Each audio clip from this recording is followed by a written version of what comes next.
All right, excellent. I'm here with Professor Brad Hokanson from the University of Minnesota School of Design to talk to him about his Creative Problem-Solving MOOC that starts February 26th. Professor, how are you? I'm real good. How are you? Great, great. Can you tell me a little bit about your own background and your areas of specialty to get us started? Well, I always say that I'm very speckled and diverse background. I started out with an art degree. Then I came to the University of Minnesota, got a degree in architecture. Then I went to Harvard and got an urban design degree. Came back to Minnesota, started working, and then returned while I was teaching at the university. I got a degree in instructional technology and education. Sort of the creativity part developed out of some classes I was teaching at the Minneapolis College of Art and Design. And then at the university, it kind of evolved from that. I kept doing work with teaching creative problem solving as a small class and then as a very large class, and then my research started centering on that as well. Okay, okay. Tell me, how do you define creativity, and is creativity different from creativity as expressed in problem solving? Well, I think that there's sort of a generally accepted idea about creativity, and that it's the idea to come up with the basic definition is to come up of creativity is to come up with new ideas that are applicable to any given situation. Most definitions of creativity start from there. They may have nuances beyond that. Some people say the answer has to be good. Some people say the answer has to be surprising. This is what the National Science Foundation uses. After a while, though, that's the simplest, most basic part about creativity. But after a while, you start looking at other subtle aspects that come up in terms of how is somebody elaborating what they're doing, or how are they synthesizing other ideas. So it's both simple and complex. That base definition is fairly simple, but the end application and the end definitions are a lot more complex and involved. I see, I see. Professor, you make the case that creativity is more important now than ever. Why do you think that's the case? Well, first of all, we've got a global economy, and people are competing on a level in terms of labor cost and material efficiencies. We're trying to be more sustainable with energy use, and the true edge that you get, particularly in the first world, is one of creativity. How do you do things better as opposed to just doing things cheaper? Generally, research bears this out. Jonathan Plucker out of Indiana did a study and found that in terms of success, creativity is 3 times as strong an indicator as is intelligence. It's better to be creative than it is to be really more intelligent. And so that's kind of a good start. IBM just finished a survey of 1,500 business executives around the world. The top trait that they look for in terms of other executives, in terms of finding new people, what skills they want, creativity is the #1 ranked character trait. I see. And in the first study you cited, where creativity was 3 times more important, what was the purpose there? More important for what? They were trying to look at lifetime creative achievement, or just lifetime achievement, like who writes the most books, who comes up with the most patents, who actually makes the most money, who achieves most in their professional lives. And they did a long-term study of people's creative skills, and they tied it to what they did in their life. I see. I see. And how much, Professor, is creativity related to artistic sensibilities, or some expressing yourself in creative fields versus being creative in perhaps much more structured environments and fields of endeavor?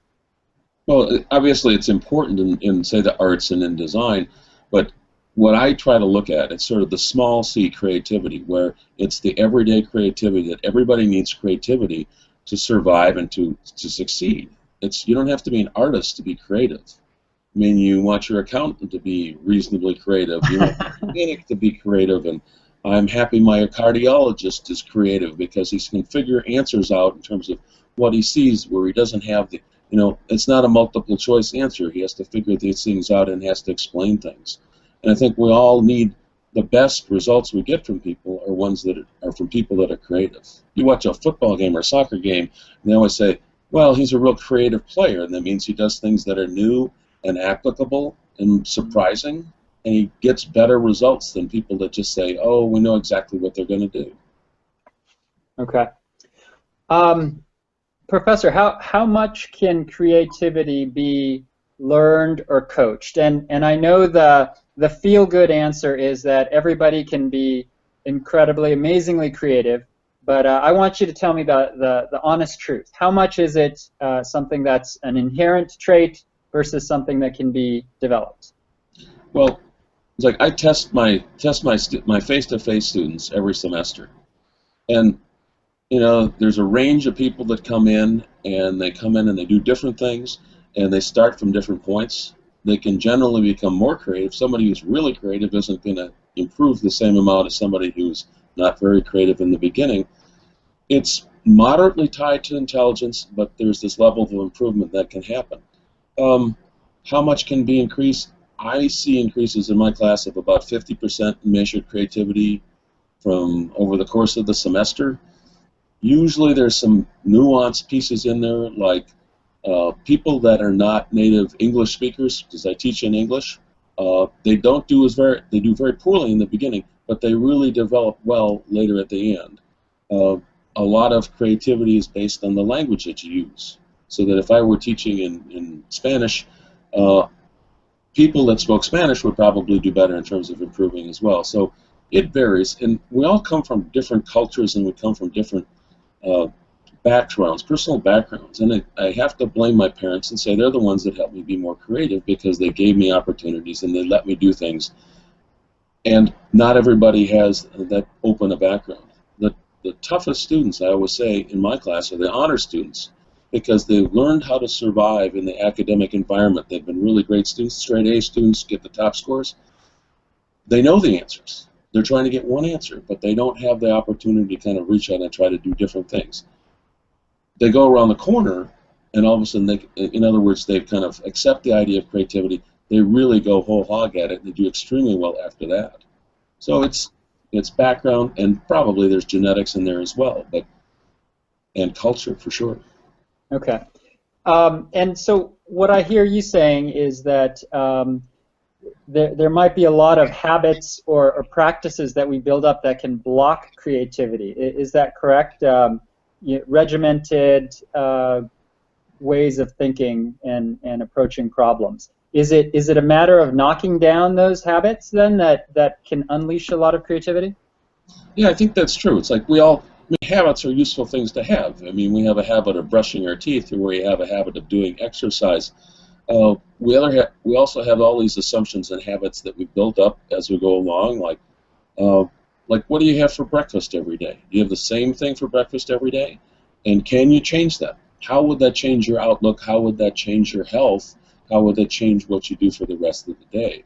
And so if we look at the habits, sort of a critical thinking question, looking at what you're doing and looking at what you're making as assumptions and trying to do different things within the scope of things that you could do, that could lead you to different ideas or the capability of developing different ideas. One of the things I try to do with the class, the online class, the one that we're doing in the MOOC, and also my face-to-face class, I try to get people to question their habits, but to build new creative habits. If you were doing some things, what would you do that would give you more creative opportunity in your life? Suppose if there's some real great rules about that, is to say, if you always have a notebook next to your bed, when you wake up, you record the ideas that you had just as you were waking up, because we know that that's a time when people are very creative, but by the time they get to brushing their teeth, they forget what they were dreaming about. Or suppose you changed your environment, that different things showed up in your room or on your laptop and reminded you of something else. Pictures that you'd forgotten you'd had, said, oh yeah, I should call that person, or I need to do something, or they did this really great thing. So changing your environments can also be a great habit that helps you do things differently. So it's building in change and getting you to accept change and getting you to take that next step. Yeah, I like that example of the notebook next to the bed. What are some other very practical tips that people can do to try to mix things up for them in their lives and be more creative? Well, one of the things I do with my laptop is I have it set that the screensaver changes every 15 minutes, and it's a little bit visually jarring at times, but at the same time I get a different visual input every 15 minutes. Now, sometimes I can see it, sometimes I got too many windows open and so forth. Same thing happens with your screensaver. You can say, set your screensaver so that it has a lot of great pictures that are from different environments. And you don't want to exactly show all pictures of your dog or all pictures of your girlfriend or your baby all the time. Admittedly, they're very nice, but the idea is, how do you get different things going into your mind, getting into your visual inputs? How do you see different things? Another thing that works out really well is, part of your health regimen might be to take a walk or to exercise. If you do that in a different place, if you walk to a museum, if you walk through a different environment, or you try to find things while you're walking that are completely new, all of those help.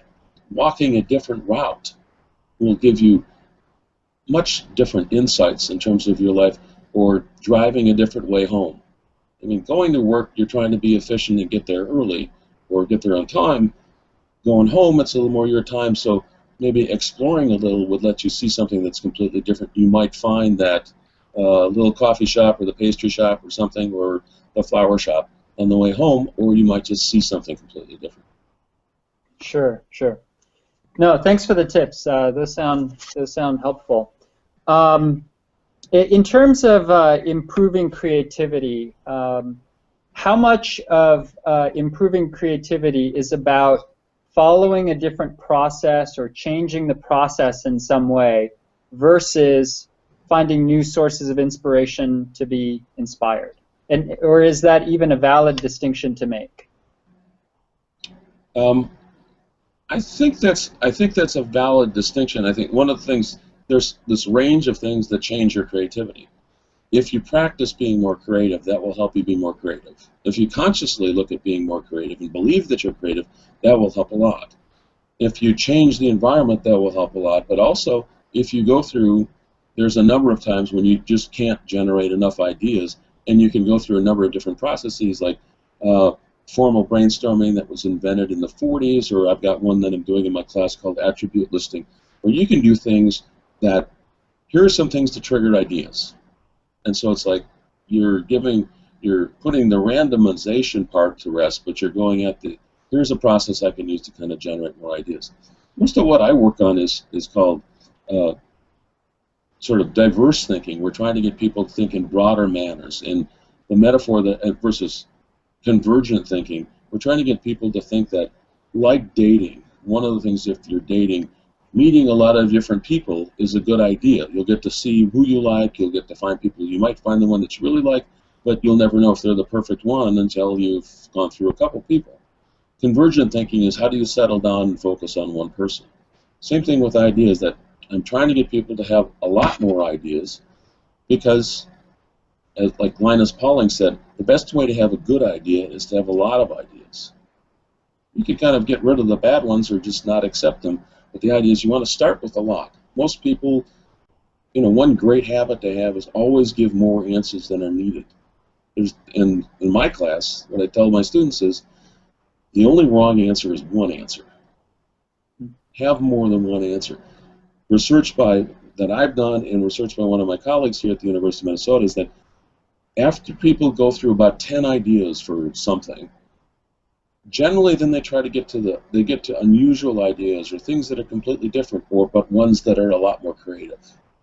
In terms of defining what a creative answer is that first set of answers you have for doing something.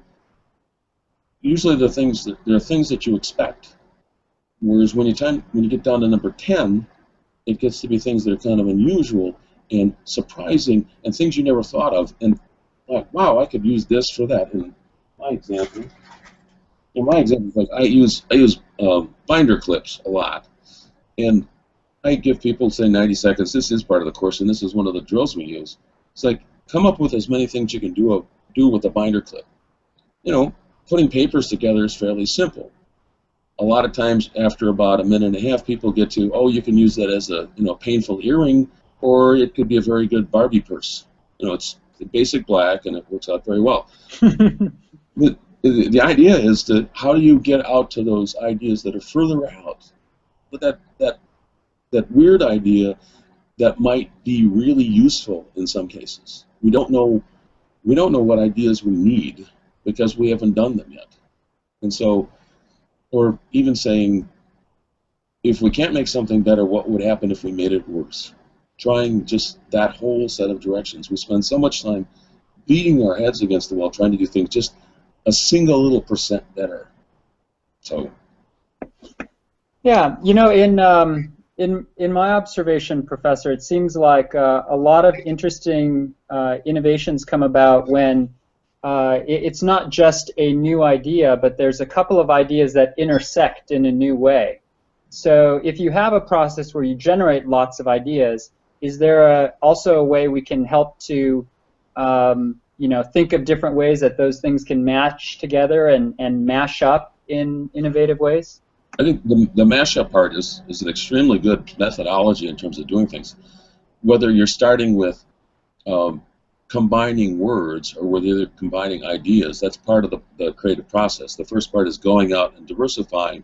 The second part is kind of converging and putting things together. What happens if we tried these two? So that works out fairly well also. Well, what is the mashup process? I haven't heard of that. Can you describe that? Well, that's kind of conversational. I haven't really okay. a process that works with that quite yet. So that might be a good area. Yeah, they're like, oh great, we've got a direction to go here, mashup process. Yeah. Well, one of the things that happens is you get an idea and you go out and you try something, and sometimes if you try too soon, people will think it's just really stupid, and they'll just say, oh, that's really dumb, here's why it doesn't work, if you talk to the wrong people. There's some point, though, where you talk to some people and say, well, what about this? And you pick up on that idea. So you're working with a critique and you're saying, here's ways I can improve that idea. If you have good people that can give you good help with what you're doing, you really want to get those other people to say, here's some ways to make that work, here's some things that can happen. And that's, the book we're using, which is Johnson's Where Good Ideas Come From, talks about that a lot. Stephen Johnson did this thing on liquid networks and how, like the industrialization of what is it, 18th century England, a lot of the inventions that came out of that were because all of the guys that had these great ideas came together and drank coffee, which was also a new invention because before that they were drinking beer, so they'd drink more beer, they'd get sleepy, whereas they drank coffee, they would get all excited, and then they'd stay up and they'd keep talking. So he actually claims coffee houses were very important to industrializing England. But, the idea is putting these things together, trying things out, and testing them with other people is extremely important as well. That collaborative part is really important in terms of what you do to be creative. What we're doing in our class is everybody is going to do their exercises, which are called Do Something Different. They will get critiqued and discussed with a bunch of other people who have done the same exercise. And that's the same thing I've done in my class. Okay. And in terms of getting a diverse range of ideas, do you think you generally get more mileage out of getting individual people to come up with more creative ideas, or just adding more diverse people to the group that's brainstorming or whatnot? You're actually that's a really complex piece of creativity right now. They've had this idea of formal brainstorming where everybody goes through a set of rules and you all try to agree to, you say, we're not going to make any criticism of what's going on, either positive or negative, and they go around and collect ideas.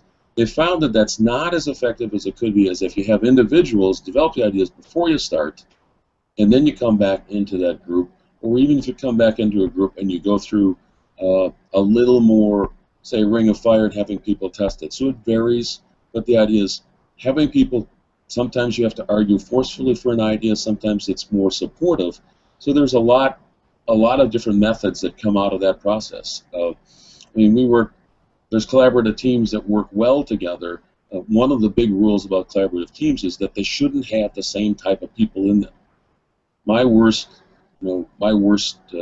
problems happen when I do a group session with students, and it's 4 students from a sorority that are all on the table together, and they eat together, and they're all got the same values, and then they say, well, your idea wasn't very good, and they'll say, well, you're my sorority sister. Why aren't you supporting me? And the answer is, I'm trying to make your idea better, But having people with different sets of ideas, I mean, this works in business as well, having people with different sets of ideas will help fix ideas, and other things will get added into the mix.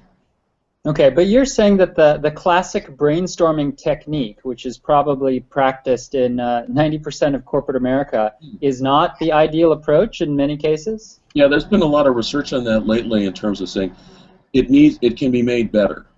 It's that it started out with like 1947 is the earliest date I've seen it coming out of those guys at Buffalo State, and the idea is that there are things that don't get said in those meetings. There are things that get missed, and letting people develop their ideas ahead of time really helps.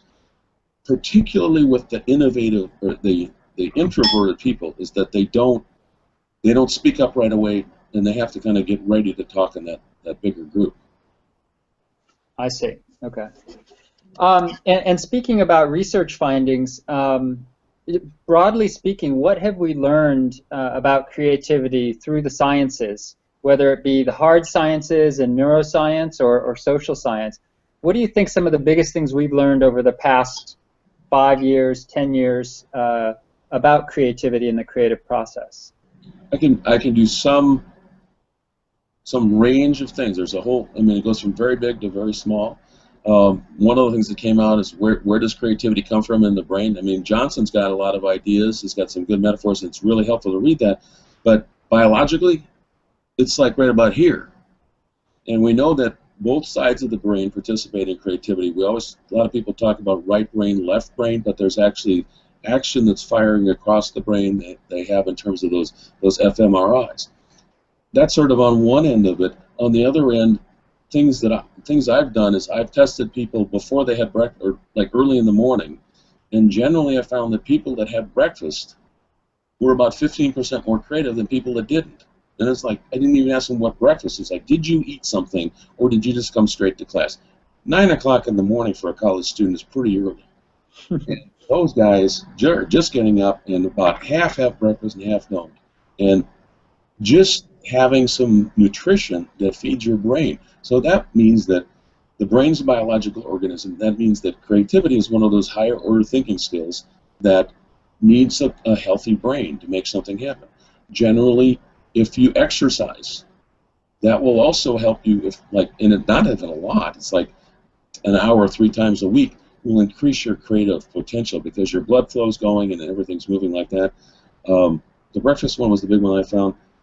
I just finished, there's been a lot of research right now about generally everybody, it's fairly accepted that creativity can be taught and developed. That's just kind of really consistent, and we're just arguing about how and what you want. What I've seen in my classes is that after the class, about a year after the class, students retain about 90% of that creative ability. The interesting thing we're seeing, we're just finishing a study now where we tested 50 other students. They had taken the class a year and a half before. They come back, they're still able to be more creative. Now the bad part is they don't really say that they're more creative, and they don't remember the content of the class or the information of the class, but they're all performing at a higher level than they did before. So what I've seen, and I've done some testing recently on high school kids as well, and what I've seen in our suburban district around here, they did very well on the very fast set of answers, like how many answers can you come up with in 5 minutes on this specific test, and like a half a standard deviation better than the norm. So that would be, they'd be at, say, the 63rd percentile. And they were very original, which is sort of the rareness of the answer, but in terms of sort of the more subtle parts of creativity, like elaboration and synthesizing the answers and abstracting ideas, they were considerably lower than that. And I think that's kind of a suburban, modern American condition. What we know from research is that measured creativity in the United States has gone down since 1991. Kids are not as creative as they were before. And why is that? I don't know. Is it because of our change in our society? We're less agricultural, we're less maker-based, or is it because we're watching too much TV and spending too much time completely programmed? I don't know. But we can resolve that. We can fix that. I see. I also know that I can develop creativity more in my creativity students than what happens naturally in terms of somebody going through design school. there isn't as much increase in creativity from getting a degree in graphic design as there is from taking one class in creativity. I see. Well, yeah, that's fantastic that your MOOC can hold out the promise of these potential practical benefits. Let me ask you about that a little bit. What made you decide to go the route of teaching a free online class that's open to the world? Oh, this is kind of the backward answer here. It's like I told you about this other 4-credit class, and I said, well, last year I was a little too busy, and I said, well, I'd like to do one for credit, and that seems like a better way to address the issue. I could get it larger, we could do something worthwhile within the university. And then as we started, we thought, okay, it really makes a lot of sense that some of this could be offered online for free as a MOOC. And so that's kind of went through the second cycle here at the University of Minnesota, and I think the idea, I've worked with people here that believe so strongly in creativity. They're like retired faculty people that worked on the original development of tests that I used like 50 or 60 years ago. And they said, you know, this is a really important calling for people to make other people more creative. It's like, how do you change, and from my point of view, how do you change the university? How do you change society? I'd rather have people having more good ideas and doing more interesting things than let's just keep working on making ourselves a little bit more efficient. Like, let's make the big leap and make something else happen. So I think it's this bigger calling, or maybe a belief in creativity. Yeah. Who is the target audience or target audiences for this MOOC? Well, I think we're kind of looking pretty broadly at the range of people that are out there. I think we're kind of surprised that it's getting a stronger response than the MOOC that we had done on recommender systems in computer science. And this is not, you always think about MOOCs that they're always they're always focused on programming and data analysis and so forth. But I think there's a broader audience out there that can really benefit from some of the other things that we can offer in this venue. So I think it's a general population at this point. I mean, the one I'm trying to do internally is focused on all of the students across the university, because I think they're bringing in that large number of students with high level of creativity is going to change what happens within the university. I'm in a 40,000 person university, and 1,000 students, which is our target, will change what happens there. Just the discussion and just what gets done. Sure.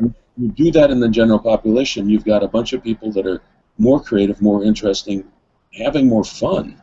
So it's kind of a bigger benefit. Sure. And I do want to ask you a couple of questions about the campus-based MOOC. But for the public one, how much interaction and collaboration can participants expect in this forum? I think I'm a little bit, I'm excited about the interaction that they're going to get in terms of the peer-to-peer checking on the work.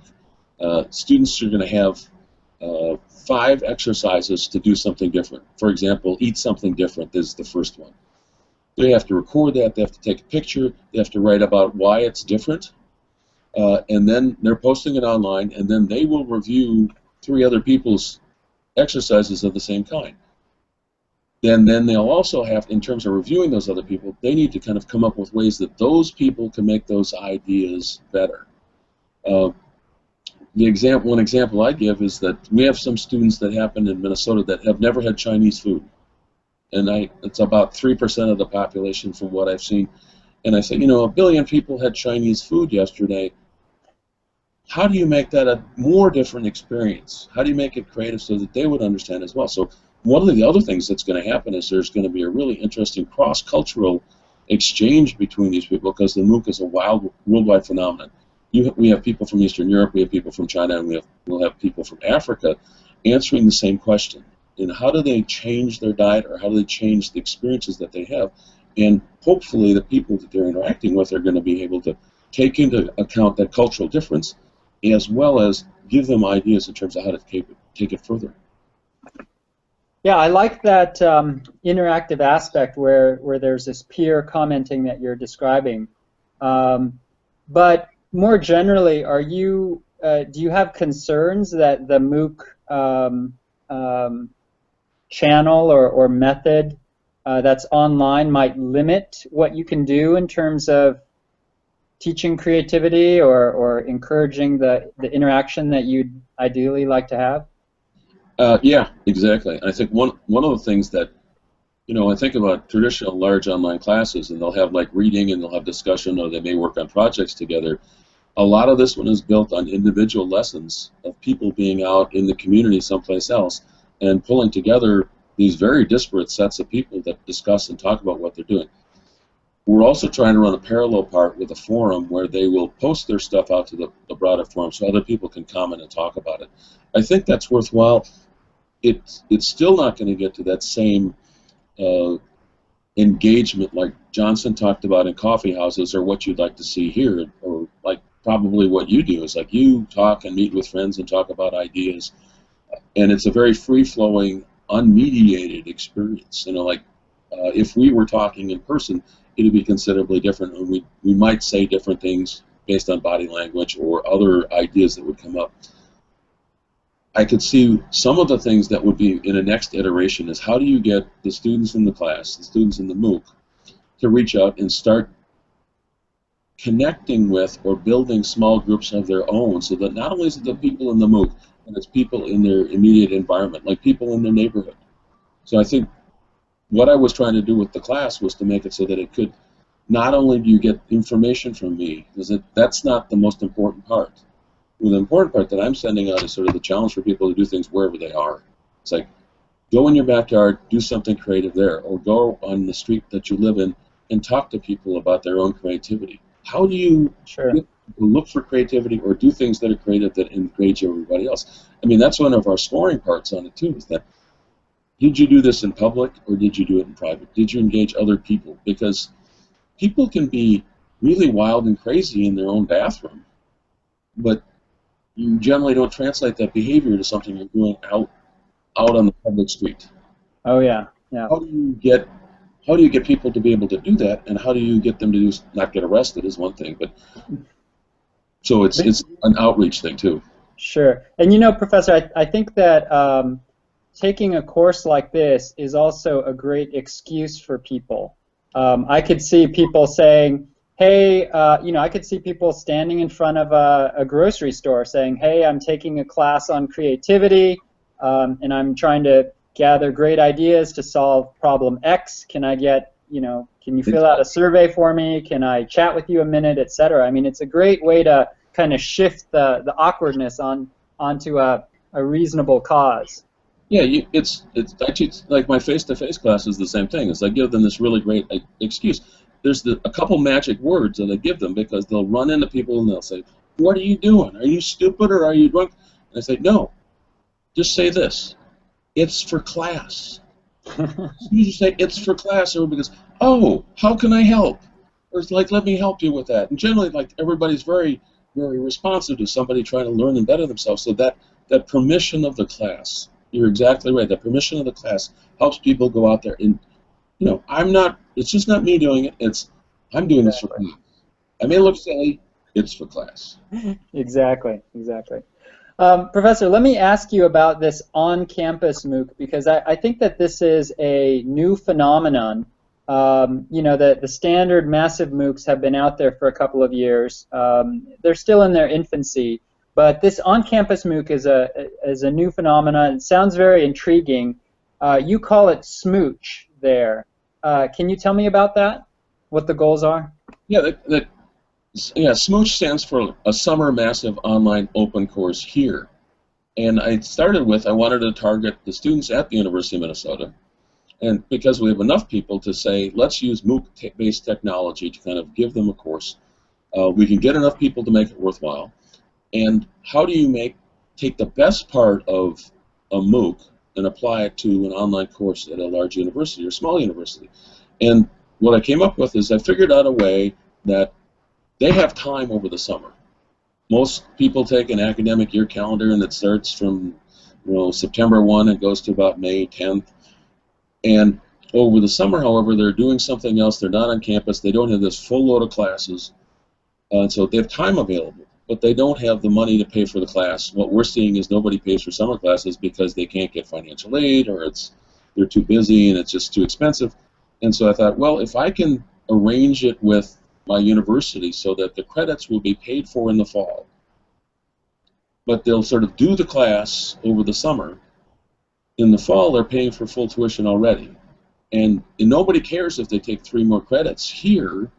And if they took the class in the fall, they would just be working themselves to death taking too many credits. But they could sign up for the credits, and if they do them ahead of time, they've done the work when they had time available, and they can pay for it when they have tuition capacity available. So I just sort of shifted the summer class to the fall.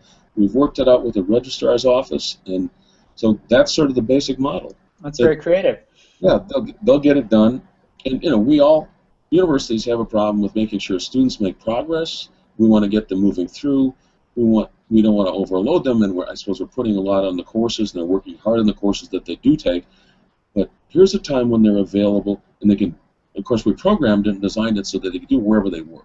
If they're in, Minneapolis, it's great. If they're in St. Paul, we don't care. If they're in San Francisco, fine. If they're in Hawaii or China or India, it won't matter. And that's where it's sort of trying to learn from this concept of MOOCs, where you could do it anywhere you want. And the toughest, best part was hanging on the part. How do you make it free? How do you make it so that it really doesn't impact the students, but you can get them to do it when it's available, and you can get a large number of students because everybody across the university sees this as a good idea. So yeah, I can't imagine people being against learning more about creativity and improving it. Right. But how is the content and the way that you're going to run this on Campus MOOC? Is that going to be very, very similar to the public MOOC, or is it going to be different? It's very, very similar, except that it lasts for 15 weeks. And we have some assignments, so that the assignments get a little more complex later on. There's more reading that's built in. We're going to have a lot more people helping evaluate the work, so we'll have more teachers that are specifically with hands-on. I'll have about 6 graduate students working with me to kind of address the course over the summer, as opposed to the MOOC itself. It's very little. I have very little opportunity to kind of deal with any specific student. I mean, just given the raw numbers. So we've got more people, we've got more readings, we've got a longer list of things to do. We also have some assignments because we go about 2 weeks into the fall semester, and a couple of those are dealing with one of the assignments that I use really well is go meet your instructor. Go meet your instructor face to face. It's an online class, and they have to go meet their instructor, which is kind of a nicely ironic sort of thing. Sure. We have one last class session where everybody's going to come together. We're going to take the best assignments, because we usually have this sort of celebration of every assignment every week. So we're going to take the best assignments, and we'll do it in the biggest auditorium on campus, and have the big stage. Everybody gets to come there, and they see everybody's best stuff. With the MOOC itself, we'll be able to pull out some assignments and sample them based on the forums and voting, and we'll be able to talk about them, saying this was a real creative one because, and in this larger group, we'll be able to vote and enjoy the work of the class. So we've got one little class session one big class session at the end. So hopefully we'll get, registration starts in April, and it'll be kind of an interesting story then. Yeah, that's fantastic, Professor, and I definitely want to say thanks on behalf of your future participants, because it sounds like what you're doing is going to be helpful for university students, and then just the willingness to open it up to the general public, and clearly that involves more effort on your part. So thanks for that. For people who are interested, who take your MOOC and are interested in keeping up with learning about creativity and so on, what resources or books or magazines or whatnot, blogs, what material would you recommend for them to keep in touch with the latest thinking? There was a really great article this past week on teaching creativity, and it was in the New York Times. I think I had 6 people forwarded that to me. I tell people that are taking the MOOC to buy the book anyways, because the Where Good Ideas Come From by Stephen Johnson is very helpful to get a broad understanding of creative problem solving. I'll have some other links in the class about here's some creativity resources. We talked about, there are a couple other books. Daniel Pink's Whole New Mind is a real good book. I did talk about Imagine, which I pulled out, and it's a little bit of a tainted book, and there's some problems in terms of the book, but he still had a really good bunch of stories that really related to creativity. So I think that's very valuable. There are books, a number of books out on creativity. I think one just came out by, well, I'll post that later, but I think there's a good set of resources. I think the opportunity with creativity is that you can learn a lot about it. There's a lot of depth in terms of the theory. There's some really great authors, there's some really great researchers out there, but the real trick is getting people to get out and try stuff. Go out, do something else. Like you on your way home, how could you do something different on your way home? We have one assignment in the class, which is how do you become more creative by brushing your teeth? And it's because most people brush their teeth, and one thing that you do is if you brush your teeth longer, your teeth will get a little bit better because most people don't brush long enough. So I say, find something in the bathroom and try to think of 10 different things you can do with that while you're brushing your teeth. And keep brushing your teeth until you come up with 10. And what that means is that for a while, your dental health is going to go up. It distracts them. Yeah, and then eventually your creativity is going to catch up, so you'll be more fast with your creativity, and then your dental health will go down a little, but it'll still stay kind of high. So sure. Building some stories and building some ideas in there, and I think there's a lot to do and there's a lot to learn about creativity. Sure. And Professor, it's I kind of chuckle when you bring up the example of brushing your teeth, because one of the things that I've been doing for quite some time personally is I'm right-handed, and I try to brush my teeth with my left hand very often. And the reason I do that is because I feel like it's probably a good brain training technique to just help coordinate the muscles of my left hand. The other thing is you get different angles when you're coming from one direction versus the other for your teeth. Now, the only caveat about brushing your teeth for a long period of time, though, is that you have to use a circular motion, because if you use a straight across horizontal motion and you're at your gum line, you could, it could have a detrimental effect, brushing too much. So my dentist says. But I love that example. I do that with chopsticks too. Sometimes I try to use my left hand, and I think these are things that are a never-ending, ever-refreshing source of challenging yourself. That's exactly right. All right, Professor, I enjoyed this conversation very much, and those are all the questions that I had. Was there anything else that we didn't cover about the MOOC or your thoughts on creativity that you wanted to add, or did we capture all the major points? I think we've covered a lot of stuff, so I don't have anything. I'm probably empty here. I need to go home. Okay. Well, Professor, and just once again, it's Professor Brad Hokanson from the University of Minnesota School of Design. And we've been talking about the Creative Problem-Solving MOOC starting February 26th. Professor, thank you very much, and best of luck with the MOOC. Thank you very much. Bye-bye. All right. Take care. Bye-bye.